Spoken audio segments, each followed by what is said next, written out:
Assalamualaikum warahmatullahi wabarakatuh. Shalom, Om Swastiastu, Namo Buddhaya, Rahayu, dan salam kebajikan bagi kita semua. Sebelumnya perkenalkan, nama saya Ali dengan NIM 81114203004. Dalam kesempatan kali ini, izinkanlah saya untuk memberikan keterangan atau memberikan penjelasan mengenai judul tugas yaitu sejarah perkembangan hukum internasional dari masa klasik hingga masa modern. Bahwa latar belakang adanya sejarah ini ialah terdapat hubungan erat antara hukum internasional dengan masyarakat internasional. Menurut Mokhtar Kusumaatmadja, bahwa untuk meyakini adanya hukum internasional, maka harus ada pula masyarakat internasional sebagai landasan sosiologis. Pada bagian lain, diungkapkan bahwa hukum internasional dalam arti luas termasuk hukum bangsa-bangsa, maka sejarah hukum internasional itu telah berusia tua. Tetapi bila hukum internasional diartikan sebagai perangkat hukum yang mengatur hubungan antar negara, maka sejarah hukum internasional itu baru berusia ratusan tahun. Kemudian pendapat serupa juga dikemukakan oleh J.G. Strecker, bahwa pengungkapan sejarah sistem hukum internasional harus dimulai dari masa yang paling awal, karena justru pada periode kuno kaidah-kaidah yang mengatur hubungan antar masyarakat internasional berupa adat istiadat, traktat, kekebalan duta besar, peraturan perang ditemukan sebelum lahirnya agama Kristen di India dan Mesir kuno. Di India kuno ditemukan aturan penyelesaian melalui arbitrase dan mediasi. Demikian juga di Yunani kuno dan Romawi kuno. Sedangkan sistem hukum internasional merupakan suatu produk dari 400 tahun terakhir ini. Pada mulanya, berupa adat istiadat dan praktek-praktek negara Eropa modern dalam hubungan dan komunikasi antara mereka dan adanya bukti-bukti pengaruh dari para ahli hukum pada abad ke-16, 17, dan 18. Lagi pula, hukum internasional masih diwarnai oleh konsep-konsep kedaulatan nasional, kedaulatan teritorial, konsep kesamaan penuh, dan kemerdekaan negara-negara yang meskipun memperoleh kekuatan dari teori-teori politik yang mendasari sistem ketatanegaraan Eropa modern juga dianut oleh negara-negara non-Eropa yang baru muncul.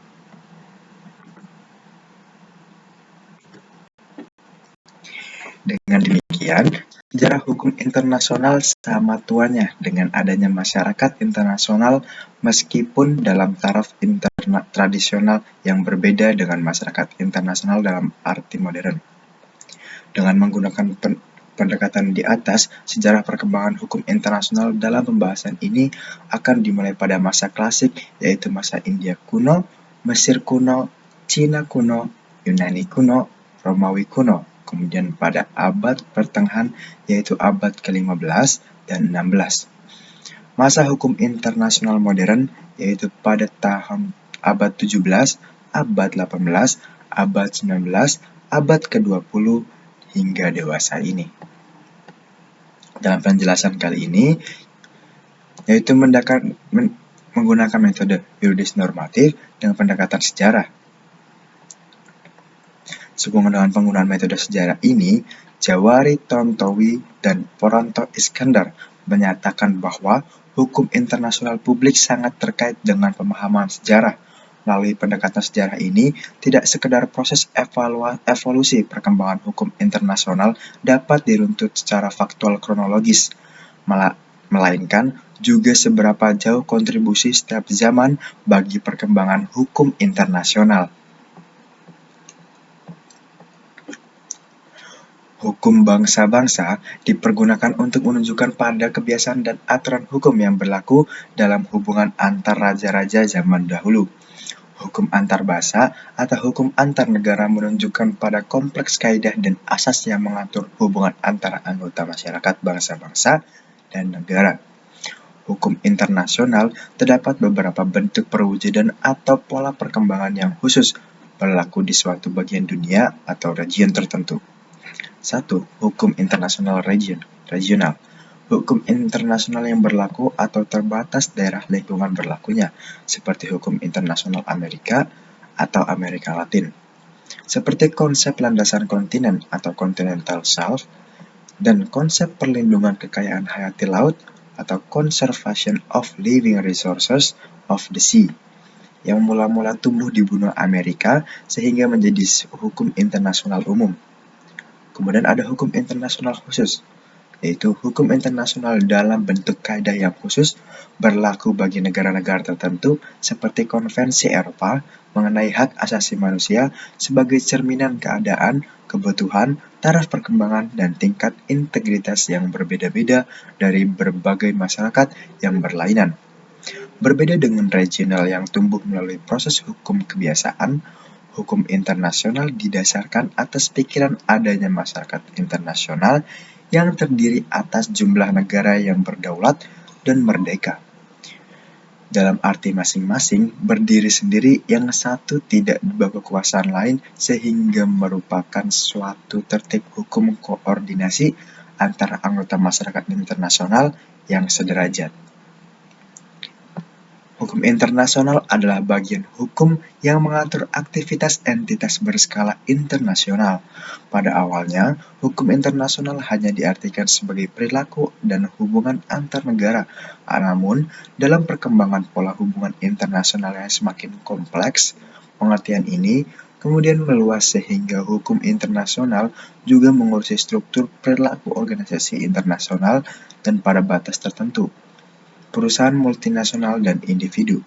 Hukum internasional adalah hukum bangsa-bangsa, hukum antar bangsa, atau hukum antar negara. Hukum bangsa-bangsa dipergunakan untuk menunjukkan pada kebiasaan dan aturan hukum yang berlaku dan hubungan antar raja-raja dahulu. Hukum antar bangsa atau hukum antar negara menunjukkan pada kompleks kaidah dan asas yang mengatur hubungan antar anggota masyarakat, bangsa-bangsa, atau negara.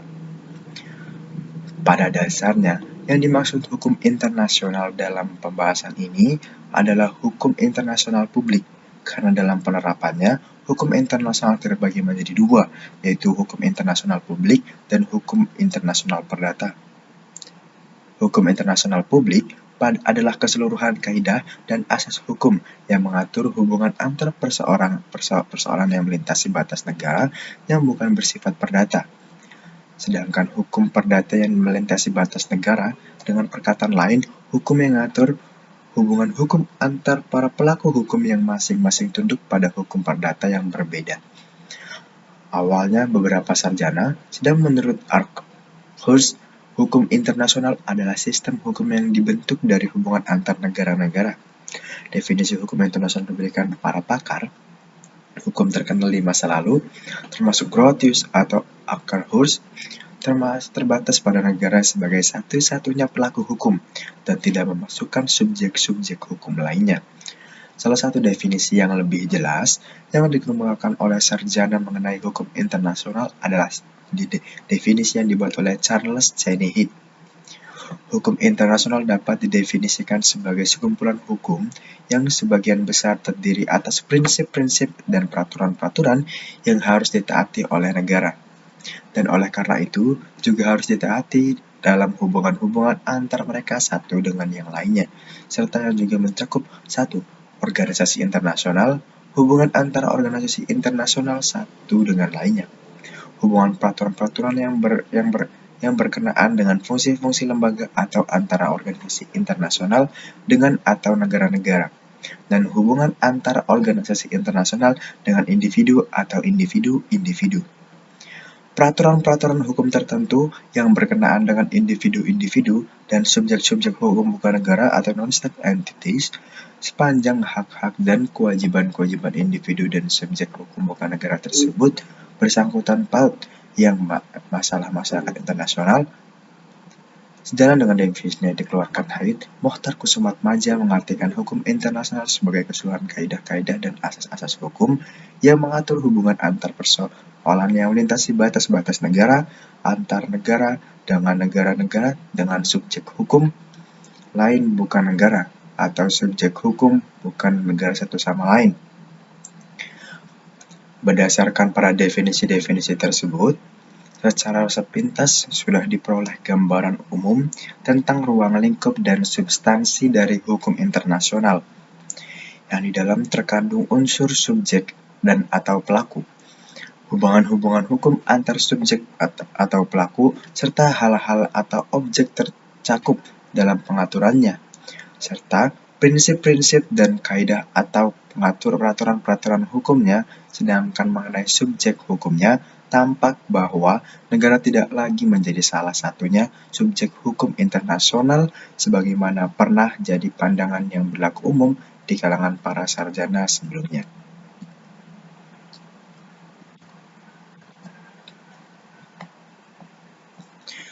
Hukum internasional klasik. Yang pertama, India kuno. Dalam kebudayaan India kuno, terdapat kaidah dan lembaga hukum yang mengatur hubungan antar kasta, suku bangsa, dan raja-raja. Menurut Banerjee, adat kebiasaan yang mengatur hubungan antar raja yang disebut Desa Dharma, Gautra Saturda, dan Undang-Undang Manav memuat tentang hukum kerajaan.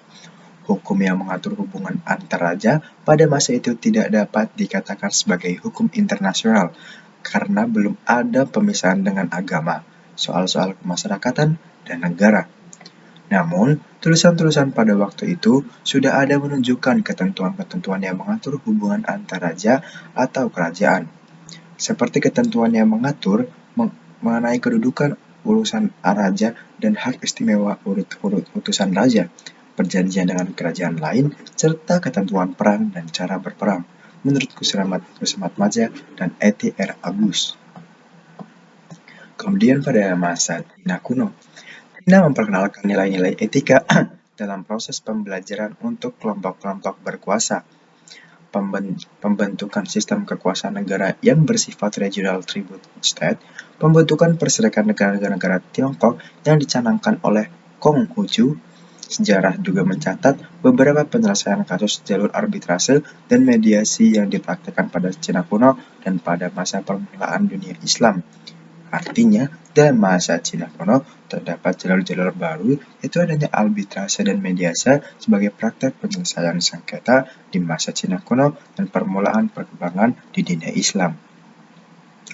Kemudian pada zaman Yunani kuno, menurut Vinogradov, pada masa itu telah ada hukum intermunicipal, yaitu kaidah-kaidah kebiasaan yang berlaku dalam hubungan antar negara-negara kota, seperti ketentuan mengenai utusan, pernyataan perang, perbudakan, tawanan perang.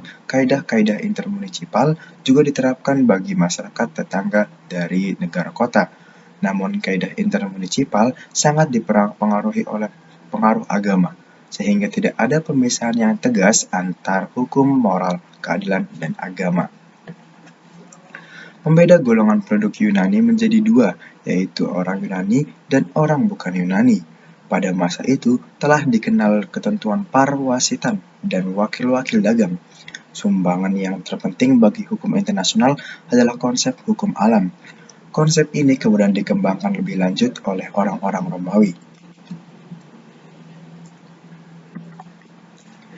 Kemudian pada masa Romawi kuno, hukum yang mengatur hubungan antar kerajaan mengalami perkembangan karena masyarakat bangsa adalah satu imperium, yaitu Imperium Romawi. Sumbangan utama bangsa Romawi bagi perkembangan hukum pada umumnya dan sedikit sekali bagi perkembangan hukum internasional. Pada masa Romawi ini diadakan pembedaan antara ius natural dan ius gentium. Ius gentium atau hukum masyarakat menunjukkan hukum merupakan sub dari hukum alam atau ius natural. Pengertian ius gentium hanya dapat dikaitkan dengan dunia manusia, sedangkan ius natural atau hukum alam meliputi seluruh fenomena alam. Sumbangan bangsa Romawi terhadap hukum pada umumnya yaitu adanya the corpus juris civilis pada masa Kaisar Justinianus. Konsep-konsep dan asas-asas hukum perdata yang kemudian diterima dalam hukum internasional seperti occupation, servitude, bona fide, dan pacta sunt servanda. Pada masa kekuasaan Romawi, hukum internasional tidak mengalami perkembangan. Hal ini disebabkan karena adanya Imperium Romawi Suci atau Holy Roman Empire yang tidak memungkinkan timbulnya suatu bangsa yang merdeka dan berdiri sendiri-sendiri, serta adanya struktur masyarakat Eropa Barat yang bersifat feodal. yang melekat pada hierarki otoritas yang menghambat munculnya negara-negara merdeka. Oleh karenanya, tidak diperlukan hukum yang mengatur hubungan antar bangsa-bangsa. Kemudian pada masa abad pertengahan, hukum internasional pada abad ke-15 dan 16, pada masa abad pertengahan atau biasa disebut dengan The Dark Age atau masa ke-8, hukum alam mengalami kemajuan kembali melalui transformasi di bawah gereja. Peran keagamaan mendominasi sektor-sektor sekuler. Sistem kemasyarakat di Eropa pada waktu itu terdiri dari beberapa negara yang berdaulat, yang bersifat feodal dan tahta suci. Pada masa itu, muncullah konsep perang adil, sesuai dengan ajaran Kristen yang bertujuan untuk melakukan tindakan yang tidak bertentangan dengan ajaran gereja. Selain itu, beberapa hasil ahli hukum memuat mengenai persoalan peperangan, seperti Bartolo yang menulis tentang tindakan balas yang seimbang atau reprisal. Honor de Bonnet menghasilkan karya The Tree of Battle tahun 1380. Meskipun pada abad pertengahan hukum internasional tidak mengalami perkembangan yang berarti sebagai akibat besarnya pengaruh ajaran gereja, tetapi negara-negara yang berada di luar jangkauan gereja seperti Inggris, Prancis, Venesia, Swedia, Portugal, benih-benih perkembangan hukum internasional mulai bermunculan. Traktat-traktat yang dibuat oleh negara lebih bersifat mengatur peperangan, perdamaian, gencatan senjata, dan persekutuan-persekutuan.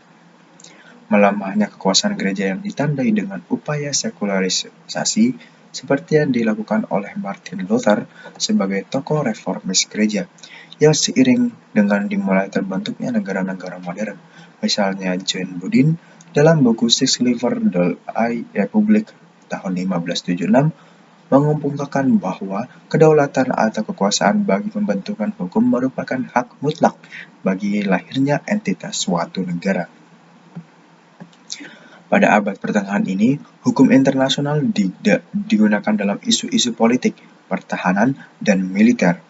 Hukum mengenai pengambil alihan wilayah berkaitan dengan eksplorasi Eropa terhadap benua Afrika dan Amerika.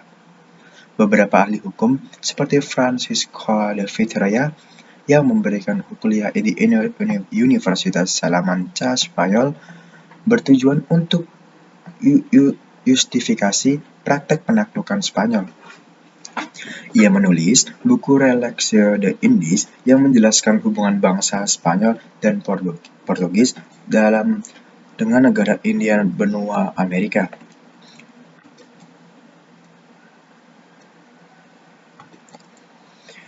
Di dalam buku itu juga dikemukakan bahwa negara tidak dapat bertindak sekehendak hatinya, dan ius inter gentes atau hukum bangsa-bangsa diberlakukan bukan saja bagi bangsa Eropa akan tetapi juga bagi semua umat manusia.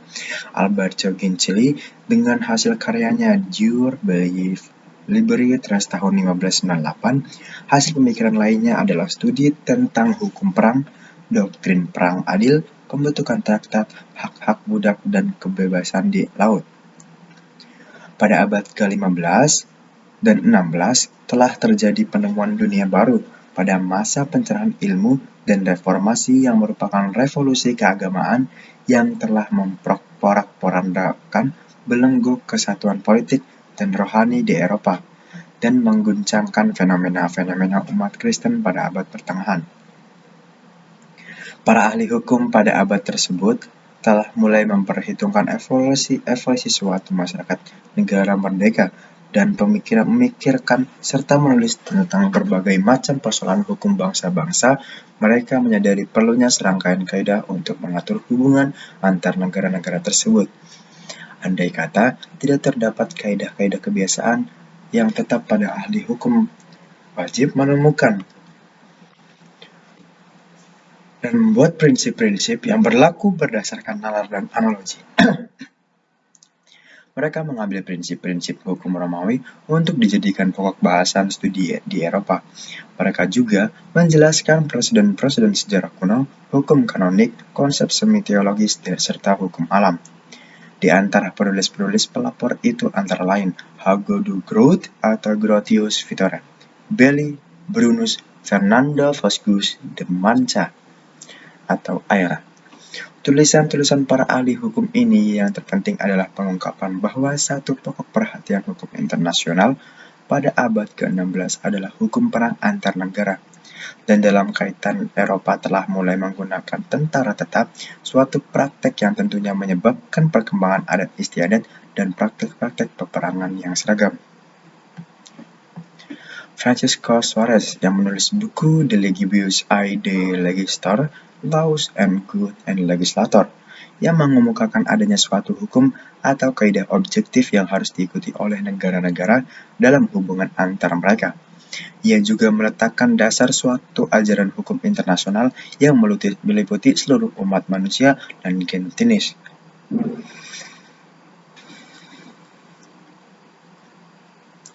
Hukum de Groot atau Grotius, orang yang paling berpengaruh atas keadaan hukum internasional modern, yang dianggap sebagai bapak hukum internasional. Karyanya yang terkenal dalam buku On the Law, War and Peace, The Jewel Pasit tahun 1625, hasil karyanya itu menjadi karya acuan bagi para penulis selanjutnya serta mempunyai otoritas dalam keputusan-keputusan pengadilan. Sumbangan pemikiran bagi perkembangan hukum internasional adalah pembeda antara hukum alam dengan hukum bangsa-bangsa. Hukum bangsa-bangsa berdiri sendiri terlepas dari hukum alam dan mendapat kekuatan mengikatnya dari kehendak negara-negara itu sendiri. Beberapa doktrin Grotius bagi perkembangan hukum internasional modern adalah pembeda antara perang adil dan tidak adil, pengakuan atas hak-hak dan kebebasan individu, netralis terbatas, gagasan terbatas perdamaian, konvensi-konvensi periodik antar penguasa-penguasa negara, serta kebebasan di laut termuat dalam buku Meyer Liber tahun 1609. Samuel Revendorf dalam bukunya De Jure Nature et Gentium menyatakan bahwa hukum internasional dibentuk atas dasar hak-hak alamiah universal dan perang sebagai alat hanya dapat disahkan melalui syarat-syarat yang ketat. George menganut aliran positivisme lebih memberikan perhatian pada hukum internasional dalam keadaan damai daripada hukum perang. Kemudian beralih kepada hukum internasional modern, yaitu pada abad ke-17 dan abad ke-18. Hukum bangsa-bangsa mempunyai nama baru sebagai hukum internasional. Oleh Jeremy Bentham, pengertian baru ini berpengaruh pada isi hukum internasional itu sendiri, yaitu adanya pemisahan antara persoalan domestik dengan internasional. Pembeda ini sebagai akibat muncul konsep kedaulatan dari perjanjian The Peace of Westphalia, yang ditujukan untuk mengakhiri perang antar kelompok antar agama yang berlangsung lebih dari 30 tahun di Eropa. Menurut Mohtar Kusumatmaja, perdamaian Westphalia dianggap sebagai peristiwa penting dalam sejarah hukum internasional modern dan meletakkan dasar-dasar masyarakat modern. Bentuk negara-negara tidak lagi berdasarkan kerajaan tetapi didasarkan atas negara-negara nasional, serta adanya pemisahan antar gereja dengan urusan pemerintahan. Dasar-dasar perjanjian Westphalia kemudian diperkuat lagi dengan adanya perjanjian Utrecht, yaitu dengan menerima asas keseimbangan kekuatan sebagai asas politik internasional. Ada kecenderungan dari para ahli hukum untuk lebih mengemukakan kaidah-kaidah hukum internasional terutama dalam bentuk traktat dan kebiasaan dan mengurangi sedikit mungkin hukum alam sebagai sumber dari prinsip-prinsip tersebut. Para penulis terkemuka pada abad ke-17 dan 18 antara lain Cornelis van Binskerhoek yang mengemukakan pentingnya aktual praktis dari negara-negara daripada hukum alam. Sumbangan pemikiran lainnya teori tentang hak dan kewajiban dari negara netral. Christian Wolff 1632-1694 mengemukakan teori mengenai sivitas maksima yang sebagai negara dunia meliputi negara-negara dunia. Van Mortens dalam Resolution des Traités, yaitu suatu kumpulan perjanjian yang masih merupakan suatu kumpulan berharga hingga sekarang. Heinrich de Vattel memperkenalkan prinsip persamaan antar negara-negara. Hukum internasional berkembang lebih jauh lagi. Beberapa faktor yang mempengaruhi perkembangan ini adalah adanya kebangkitan negara-negara baru, baik di dalam maupun di luar benua Eropa. Modernisasi sarana angkutan dunia, penemuan-penemuan baru, terutama di bidang persenjataan militer untuk perang. Kesemuanya itu menimbulkan kebutuhan akan adanya sistem hukum internasional yang bersifat tegas untuk mengatur hubungan-hubungan internasional tersebut. Pada abad ini juga mengalami perkembangan kaidah-kaidah tentang perang dan netralis, serta meningkatnya penyelesaian perkara internasional melalui lembaga arbitrase internasional.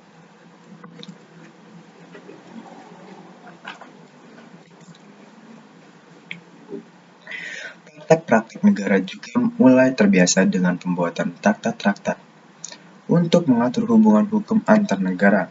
Hasil karya pada ahli hukum lebih memusatkan perhatian pada praktek yang berlaku dan mengesampingkan konsep hukum alam, meskipun tidak meninggalkan pada reason atau justice, terutama apabila suatu hal tidak diatur oleh traktat atau kebiasaan.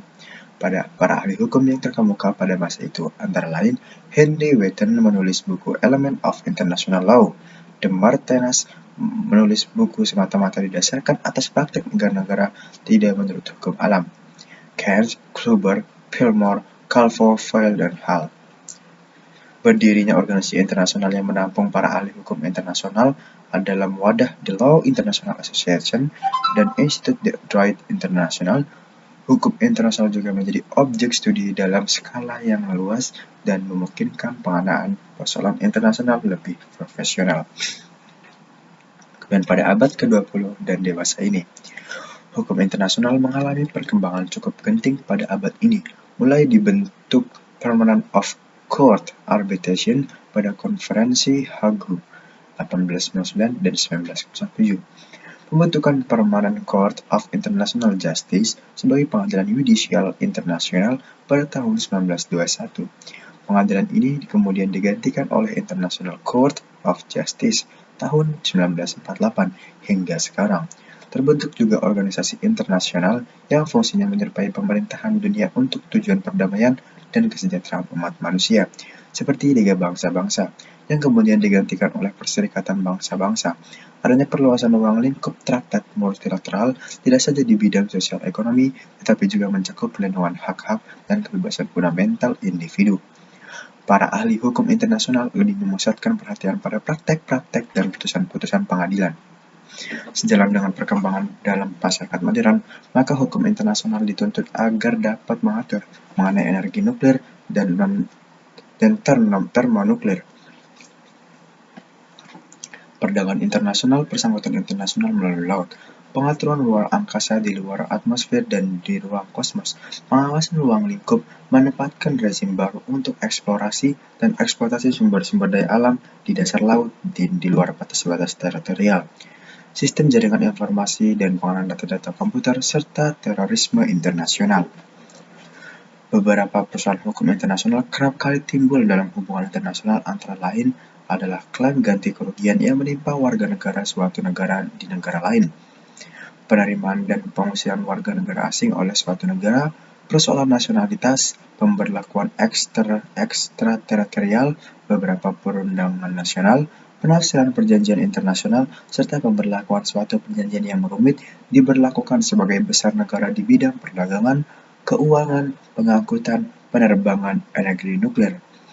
Pelanggaran hukum internasional yang berakibatkan perang, pelusutan senjata, dan perdagangan senjata ilegal.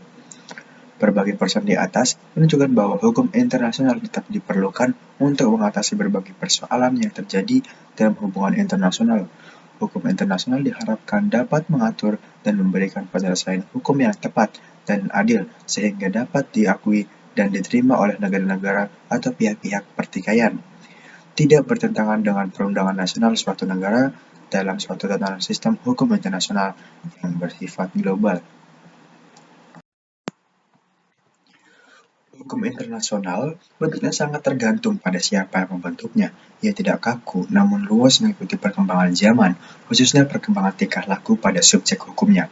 Asal mula sistem hukum internasional dimulai dari periode kuno, kaidah-kaidah perilaku yang mengatur relasi masyarakat secara timbal balik. Pada waktu itu, traktat-traktat, adat istiadat, perundang-undangan mengenai perang, bahkan perlindungan dan kekebalan pada perwakilan kerajaan yang kini kita kenal sebagai keistimewaan dan kekebalan diplomatik, telah dipraktekkan beberapa abad sebelum lahirnya agama Kristen. Misalnya di Mesir dan di India kuno, sejarah juga mencatat beberapa penyelesaian kasus melalui arbitrase dan mediasi yang dipraktekkan pada masa Cina kuno dan pada permulaan perkembangan dunia Islam. Embrio hukum internasional juga berkembang dalam periode negara-negara Yunani yang oleh Finger Wagner dilukiskan sebagai hukum intermunicipal. Hukum intermunicipal ini terdiri atas kaidah-kaidah kebiasaan yang telah dikristalisasikan ke dalam hukum yang berasal dari adat istiadat atau usage yang telah lama berlaku serta ditaati oleh kota-kota yang ada di dunia Yunani saat itu. Kaidah-kaidah mengenai tidak dapat diganggu-ganggunya kurir atau utusan dalam peperangan, perlunya pernyataan terlebih dahulu tentang perang serta status keperbudakan di tahunan-tahunan perang. Kaidah-kaidah ini tidak hanya diterapkan dalam hubungan kota Yunani yang berdaulat di Intersea, tetapi juga diterapkan juga dalam hubungan antar negara-negara tetangganya. Namun dasar dari kaidah-kaidah tersebut adalah pengaruh agama yang kuat, yang sangat kuat, yang merupakan suatu karakteristik suatu zaman di mana pemisahan antara hukum, moral, keadilan, dan agama tidak dibatasi secara tegas. Saat periode kekuasaan Romawi juga muncul kaidah-kaidah yang mengatur relasi antara Romawi dan berbagai macam bangsa atau rakyat yang ada di dunia kuno ketika itu. Salah satu aspek penting dari kaidah-kaidah yang berasal dari Romawi ini adalah kaidah pengaruh agama dalam praktek hukumnya. Sudah sangat berkurang. Pada zaman kekuasaan Romawi juga dikenal konsep pemanfaatan laut, yakni konsep res communis omnium, hak bersama seluruh umat manusia. Menurut konsep ini, penggunaan laut bebas atau terbuka bagi semua orang. Setelah keruntuhan Imperium Romawi, laut di tengah mulai mengklaim hak wilayah antar laut di sekitar pantai. Venetia misalnya, mulai mengklaim sebagian besar dari laut Adriatik. Genua melakukan hal yang sama atas laut Liguria. Sementara Pisa juga, negara hasil pecahan Imperium Romawi, mengklaim dan melakukan tindakan penguasaan atas laut Tirrenia. Klaim-klaim atas wilayah laut tersebut kemudian oleh dua ahli hukum abad pertengahan, Hortulus dan Boldus, meletakkannya sebagai dasar-dasar pembagian wilayah laut, yakni bagian laut yang berada di bawah kekuasaan kedaulatan negara pantai dan wilayah laut yang berbeda di luar konsep negara pantai. Dua konsep penguasaan atas laut yang dipraktekkan Romawi saat itu kemudian kita kenal sebagai prinsip laut teritorial dan laut lepas, sebelumnya diatur dalam Konvensi PBB tentang hukum laut atau UNCLOS tahun 1982. Namun, sesungguhnya lahirnya hukum internasional merupakan akibat langsung dari bermunculnya negara-negara beradab dan merdeka pada abad ke-15 dan ke-16 di Eropa yang dikenal sebagai masa Renaissance atau masa pencerahan. Para ahli hukum pada abad ini telah mulai memperhitungkan evolusi suatu masyarakat negara-negara merdeka dan berdaulat dan memikirkan serta menulis tentang berbagai macam persoalan bangsa-bangsa. Mereka menyadari perlunya serangkaian kaidah guna mengatur aspek-aspek tertentu pada hubungan antar negara-negara tersebut. Andai kata tidak terdapat kaidah kebiasaan yang tetap, maka para ahli hukum ini wajib menemukan dan membuat prinsip-prinsip yang berlaku berdasarkan nalar dan analogi.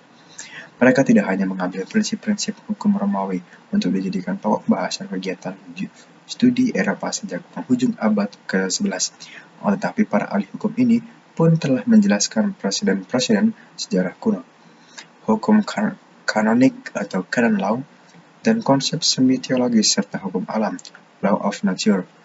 Suatu konsep yang sejak berabad-abad lamanya memberi pengatur besar terhadap perkembangan hukum internasional.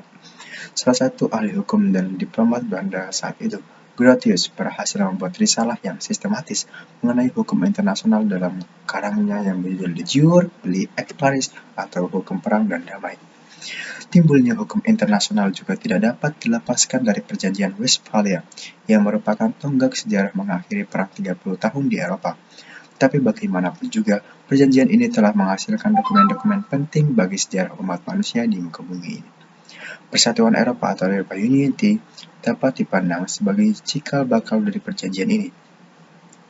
Demikian pula halnya dengan terbentuknya asosiasi-asosiasi regional banyak mengacu pada perjanjian Westphalia ini.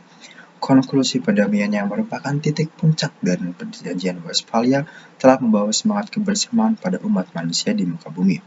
Khususnya semangat kebersamaan pada pilar-pilar kemanusiaan bahwa perang, kedengkian, pembinasaan, pemerkosaan hak asasi adalah perbuatan dosa dan tidak terampuni di muka bumi. Sejarah dunia kemudian memasuki lembaran hitam dengan meletusnya Perang Dunia I. Perang Dunia I hampir saja memporak-porandakan tata kehidupan masyarakat internasional pada masa itu. Padahal, dasar-dasarnya dengan susah payah telah diletakkan selama berabad-abad sebelumnya. Setelah berakhirnya Perang Dunia I, satu model utama yang masih melekat pada sistem internasional negara-negara adalah adanya kesadaran bahwa perang atau kesadaran bukanlah merupakan cara terbaik untuk menyelesaikan sengketa. Bahkan dengan belajar dari pengalaman-pengalaman sebelumnya, muncullah keinginan-keinginan untuk mencegah dan menghapuskan peperangan yang pada hakikatnya hanyalah sebagai sarana untuk menghancurkan eksistensi umat manusia. Meskipun sebenarnya sudah adanya prinsip dan kaidah-kaidah hukum yang mengatur berdirinya Liga Bangsa-Bangsa The League of Nations pada tahun 1919 tak lama setelah berakhirnya Perang Dunia I, sebagai organisasi internasional yang bergerak dalam ruang lingkup dan tujuan global, yakni mewujudkan ketertiban, keamanan, dan perdamaian dunia. Secara tersimpul dapat pula dipandang sebagai usaha-usaha untuk kembali mengatur masyarakat internasional berdasarkan pada prinsip-prinsip dan kaidah-kaidah hukum internasional. Liga Bangsa-Bangsa ternyata gagal mencapai tujuan pendiriannya, yakni mencegah terjadinya perang dan mewujudkan ketertiban, keamanan, dan perdamaian dunia. Perang Dunia II meletus pada tahun 1939 dan diperluas dengan Perang Asia Timur Raya yang meletus ketika Jepang membom pangkalan Angkatan Laut Amerika Serikat Pearl Harbor di Hawaii pada tanggal 7 Desember 1941. Merupakan peristiwa yang kedua kalinya memporak-porandakan struktur masyarakat internasional yang sebenarnya sudah mulai mapan, belajar dan pengalaman sebelumnya, maka segera setelah berakhirnya Perang Dunia Kedua pada tahun 1945 dibentuklah Perserikatan Bangsa-Bangsa atau the United Nations yang secara resmi didirikan pada tanggal 24 Oktober 1945 yang dimaksud dan tujuannya tidak jauh berbeda dengan Liga Bangsa-Bangsa. Setelah berakhir Perang Dunia II, mulailah timbul masa kecerahan yang merupakan tahap baru bagi perkembangan masyarakat dan hukum internasional.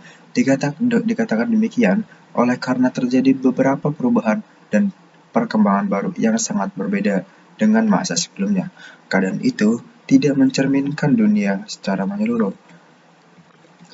Sebab sudah secara umum diketahui bahwa semenjak awal abad ke-17 hingga setelah akhir abad Perang Dunia Kedua, sebagian besar bangsa-bangsa di dunia, terutama di benua Asia, Afrika, dan Pasifik merupakan bangsa-bangsa terjajah.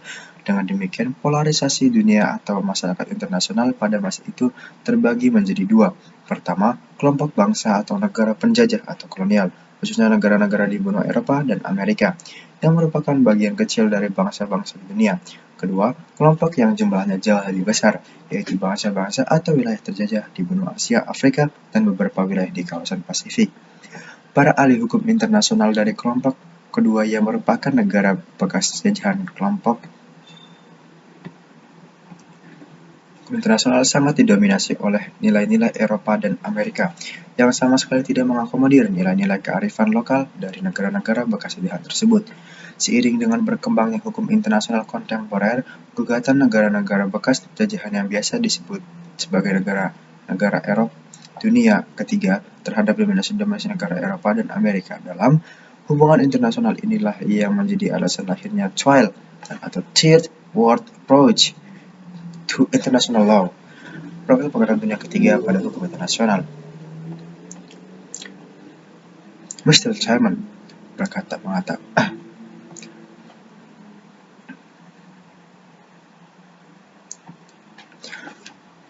Ruslan Abdul Ghani mengatakan penggalangan pidato dalam potongannya sebagai berikut. Mr. Chairman, I understand fully Sir Anthony Eden's remarks this morning about respect for the sanctity of international law. However, my Chairman, I should add one comment here on this, and is that most of international treaties which are of reflection of international law do not respect the sanctity of men as equal human beings, irrespective of their race, of their creed or locality. Most of the existing laws between Asian and African and the old established Western world and more and less outmoded and should be rejected as a burden of modern life. They should be revised and be made more adaptable to modern international relations and the emancipation of all parts of mankind. Yang pada artinya, saya mengerti sepenuhnya ucapan Sir Anthony Eden pagi ini tentang penghormatan terhadap kesucian hukum internasional. Namun, saya harus menambahkan satu komentar mengenai hal ini, bahwa sebagian besar perjanjian internasional yang merupakan refleksi hukum internasional tidak menghormati kesucian umat manusia sebagai makhluk yang setara tanpa memandang ras mereka, atau kepercayaan, atau wilayah dari mana mereka berasal. Sebagian besar hukum yang ada di antara Asia dan Afrika dan ada di dunia barat kuno telah ketinggalan zaman atau harus dianggap sebagai beban kehidupan modern. Mereka harus direvisi dan dibuat lebih mudah disesuaikan dengan hubungan internasional modern dan emansipasi seluruh bagian umat manusia. Kata-kata tersebut adalah penggalan pidato dari yang disampaikan oleh Ruslan Abdul Ghani sebagai pembelaan terhadap posisi Indonesia yang menarik diri sepihak dari perjanjian konvensi meja bundar 1949 yang dituduh sebagai pelanggaran Pakta Sunt Servanda. Ruslan Abdul Ghani berpendapat bahwa tindakan itu bisa dibenarkan berdasarkan prinsip rebus sic stantibus. Presiden Soekarno juga menggunakan dalil yang digunakan oleh Ruslan Abdul Ghani di atas dalam setiap pidato retorikanya yang akhirnya berhasil menarik hati rakyat Indonesia untuk mendukung kebijakan anti terhadap hukum internasional. Soekarno mengkritik para ahli yang terlalu menekankan pada kesakralan perjanjian internasional karena setiap perjanjian harus direvisi jika bertentangan dengan keadilan dan kemanusiaan. Menurut Soekarno, perjanjian internasional yang merestui penjajahan harus segera diakhiri. Pakar hukum lain yang mengacak pendidikan di Belanda, Muhammad Yamin, juga mengkritik hukum internasional yang berlaku saat itu sebagai ciptaan Eropa Barat, di mana negara-negara Eropa Timur dan Asia tidak terlibat dalam pembuatannya.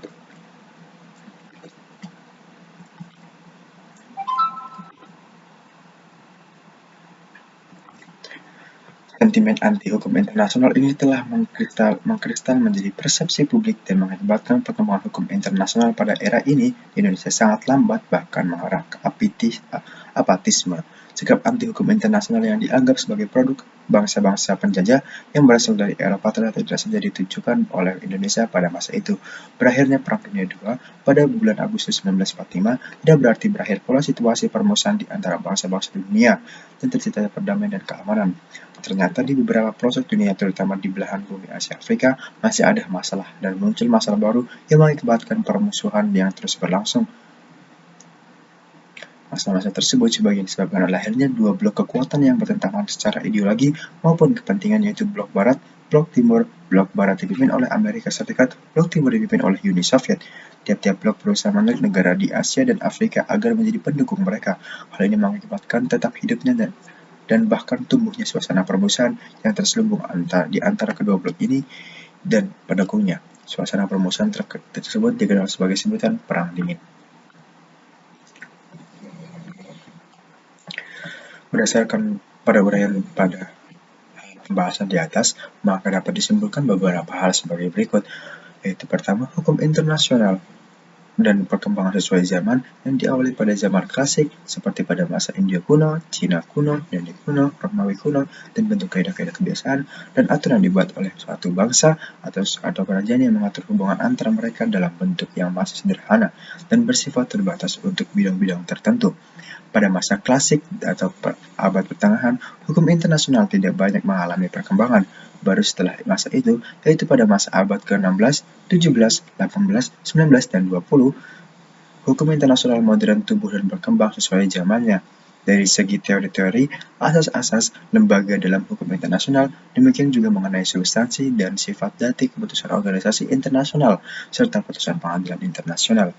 Hukum internasional pada dewasa ini berkembang sejalan dengan perkembangan dalam masyarakat modern, baik di bidang teknologi industri, informasi, militer, ruang angkasa, lingkungan perdagangan, dan hak asasi manusia. Ruang lingkup kerjasama internasional meliputi segala aspek kehidupan dari masyarakat internasional modern yang tergabung dalam organisasi global dan regional, baik dalam bentuk perjanjian bilateral maupun multilateral. peranan organisasi internasional dan perjanjian internasional yang membentuk law-making treaties, serta keputusan-keputusan dari peradilan internasional. Kesemuanya itu menjadi faktor utama dalam pembentukan hukum internasional modern dalam menjawab kebutuhan penyelesaian kasus-kasus internasional yang terjadi di masa ini. Hukum internasional diharapkan dapat menjadi kaidah yang tegas dalam mengatur hubungan-hubungan dalam masyarakat internasional dan sekaligus menegaskan bahwa hukum internasional itu tetap ada, diakui sebagai hukum global. Demikian penjelasan mengenai sejarah perkembangan hukum internasional dari masa klasik hingga masa modern oleh saya. Mohon maaf bila ada kurang suatu apapun, atau dalam kurang penyampaian kata-kata, atau dalam lugas penyampaian kata-kata. Mohon maaf bila ada kekurangan. Sekian dari saya.